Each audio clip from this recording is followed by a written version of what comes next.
ऐसा बाप नहीं चाहिए। एक बड़े शहर में रतनलाल अपनी बेटी संध्या और छोटे बेटे कुणाल के साथ रहता है। रतनलाल बहुत गरीब है और शराबी किस्म का आदमी है। वो रिक्शा चलाकर अपना जीवन यापन कर रहा है। रतनलाल एक अधेड़ उम्र के आदमी योगेश्वर को कभी कभी अपनी रिक्शा से मार्केट या मंदिर छोड़ता है और कभी कभी बाजार से उसका सामान भी ले आता है। एक दिन रतनलाल योगेश्वर से कहता है, साहब, आपके पास गाड़ी है, फिर भी आप कभी कभी रिक्शा से क्यों जाते हो? इन शहर की गलियों को आराम से देखना मुझे बहुत पसंद है। ठीक है साहब, मैं चलता हूं, कल फिर आऊंगा। अरे रतनलाल, रुको तो। मैंने सुना है कि तुम अपनी बेटी को कुछ पैसों के बदले किसी को दे रहे हो। अभी किसी को बेचे नहीं तो क्या करे साहब। एक छोटा बेटा है, उसको पढ़ाना भी है, उसकी देखभाल भी करनी है, और अगर मैं बेटी को घर में रखूंगा तो उसकी शादी कैसे करूंगा साहब। तुमको कितने पैसे मिल रहे हैं? अब 50,000 साहब। देखो, मैं तुमको पूरे 20 लाख रुपए देता हूं।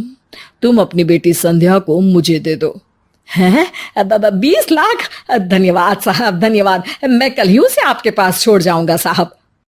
अगले दिन रतनलाल संध्या को हमेशा के लिए योगेश्वर के यहाँ छोड़ आता है और बदले में 20 लाख रुपए लेकर घर आ जाता है। रतनलाल जिंदगी में पहली बार इतने पैसे पाकर बौखला गया। उसने एक अच्छा घर लिया। कुणाल, अब हमें कोई चिंता नहीं है, तू अब अच्छे से पढ़, खूब मन लगाकर पढ़ाई करना। पापा, मुझे पढ़ाई करना अच्छा नहीं लगता। अरे तूने अगर ज्यादा बकवास की ना तो बहुत मारूंगा। कल से तू अच्छे स्कूल में जाएगा तो जाएगा, हाँ बस। कुणाल का एडमिशन एक अच्छे स्कूल में हो जाता है, लेकिन आए दिन स्कूल से शिकायत आती ही रहती है। 10 साल बाद एक दिन प्रिंसिपल मैडम रतनलाल को स्कूल में बुलाती है। रतनलाल, आपका बेटा कुणाल बहुत आवारा हो गया है और ये बिल्कुल भी पढ़ाई नहीं करता है, बल्कि उसका दिमाग गलत कामों में जा रहा है। अब मैं उससे बात करूंगा मैडम। ठीक है, आज ये आखिरी मौका है, अगली बार तो मैं उसे स्कूल से ही बाहर निकाल दूंगी। रतनलाल घर आ जाता है और कुणाल से कहता है, कुणाल बेटा, मैं तुम्हारे ऊपर इतना पैसा लगा रहा हूं, फिर भी तुम स्कूल में सही से क्यों नहीं पढ़ते हो? आप तो रहने ही दीजिए, मैं सब जानता हूं कि ये पैसा कहां से आया है। और वैसे भी अब ये पैसा मेरा है, मेरा जो भी मन होगा मैं करूंगा। आज के बाद मैं कभी स्कूल नहीं जाने वाला। रतनलाल को अपनी बेटी की याद आती है और वो रोने लगता है। 5 साल बाद कुणाल एक दिन एक लड़की को शादी करके घर ले आता है। पिताजी, ये मेरी पत्नी है स्वीटी। तुमने शादी कर ली? हाँ, शादी कर ली मैंने, दिखाई नहीं दे रहा? और अब से आप फिर से कमाना शुरू कर दो, बहुत बैठ कर खा लिया। कुणाल, तुम इस बुड्ढे को घर में क्यों रख रहे हो? देखो ना, ये शराब पीता है, इसे घर से बाहर निकाल फेंको। अरे स्वीटी, ये मेरे पापा है, कैसे बाहर निकाल दूं? और वैसे भी घर में कोई तो चाहिए ना काम करने वाला, नौकर समझ कर रख लो। इस बुड्ढी को तो घर से बाहर निकाल कर ही रहूंगी मैं कब तक इसके लिए खाना बनाऊंगी? स्वीटी एक दिन घर के बाहर पार्क में अपनी दोस्तों के साथ बैठी होती है। तभी वो रतनलाल को बुलाती है। पिताजी, मेरे कमरे में मैं अपना फोन छोड़ आई हूं, जरा लाकर तो देना। हाँ जरूर, अभी लेकर आता हूं। रतनलाल फोन लेकर आ जाता है। कुछ समय बाद स्वीटी के फ्रेंड्स भी चले जाते हैं। स्वीटी अंदर आकर शोर मचाती है। चोर चोर! कहाँ है चोर? मुझे तो यहाँ कुछ नहीं दिख रहा। अरे ये अलमारी खुली पड़ी है, जरूर किसी चोर ने ही खोली होगी। अरे कौन आया था यहाँ? यहाँ तो पिताजी आए थे बस। अरे बहू, मैं चोर नहीं हूं। मुझे तो आप पर अब बिल्कुल भी विश्वास नहीं है पिताजी, क्योंकि जब आप पैसे के लिए दीदी को बेच सकते हो तो आप चोरी भी तो कर ही सकते हो। अरे लेकिन वो सब तो मैंने तेरे भले के लिए किया था ना। मैं तो कहती हूँ कि हमें इनकी कमरे की तलाशी लेनी चाहिए। तुम बिल्कुल सही कह रही हो, चलो। स्वीटी और कुणाल दोनों रतनलाल के कमरे की तलाशी लेते हैं और उन्हें वहां स्वीटी की ज्वेलरी और पैसे मिल जाते हैं। मैं तो पहले ही जानता था कि चोर आप ही हो। निकल जाओ मेरे घर से और दोबारा अपनी शक्ल मत दिखाना।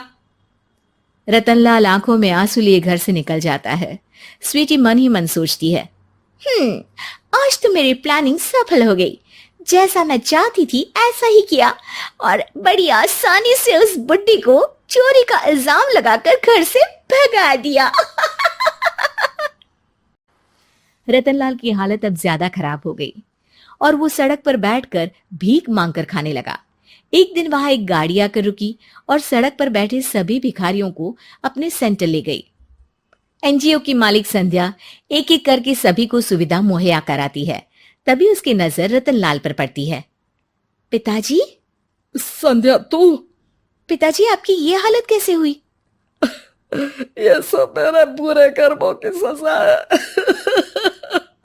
जो मुझे मिल रही है। मुझे माफ कर दे बेटी।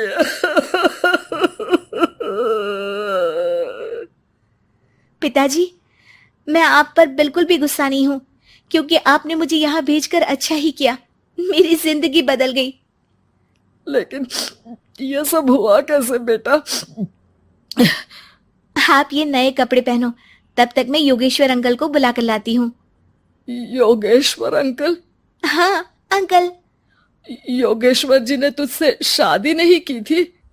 नहीं तो पापा, उन्होंने तो मुझे पढ़ा लिखा कर इस काबिल बनाया है कि मैं आज सबकी सेवा कर पा रही हूँ।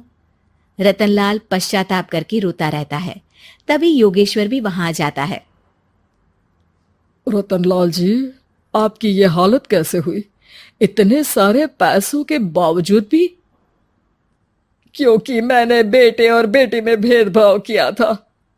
लेकिन आपने ये कैसे किया, मुझे ये जानना है, बताइए। सालों पहले जब संध्या छोटी थी तब मैंने एक बार एक आदमी से तुम्हें बात करते हुए सुना था, जो कुछ पैसों में संध्या को तुमसे खरीद कर शादी करना चाहता था। मैं उस समय एनजीओ में बच्चों के लिए ही काम कर रहा था और मैं किसी भी लड़की की जिंदगी खराब होते नहीं देख सकता था। इसलिए मैंने अपने जीवन की कमाई का एक बड़ा हिस्सा तुम्हें दे दिया था। सच में कितना गलत था मैं। मुझे माफ कर दो। अब आप दोनों मेरे साथ घर चलो और आज मैं अपना सच्चा प्रायश्चित करना चाहता हूं। योगेश्वर और संध्या रतनलाल के साथ घर जाते हैं। स्वीटी दरवाजा खोलती है।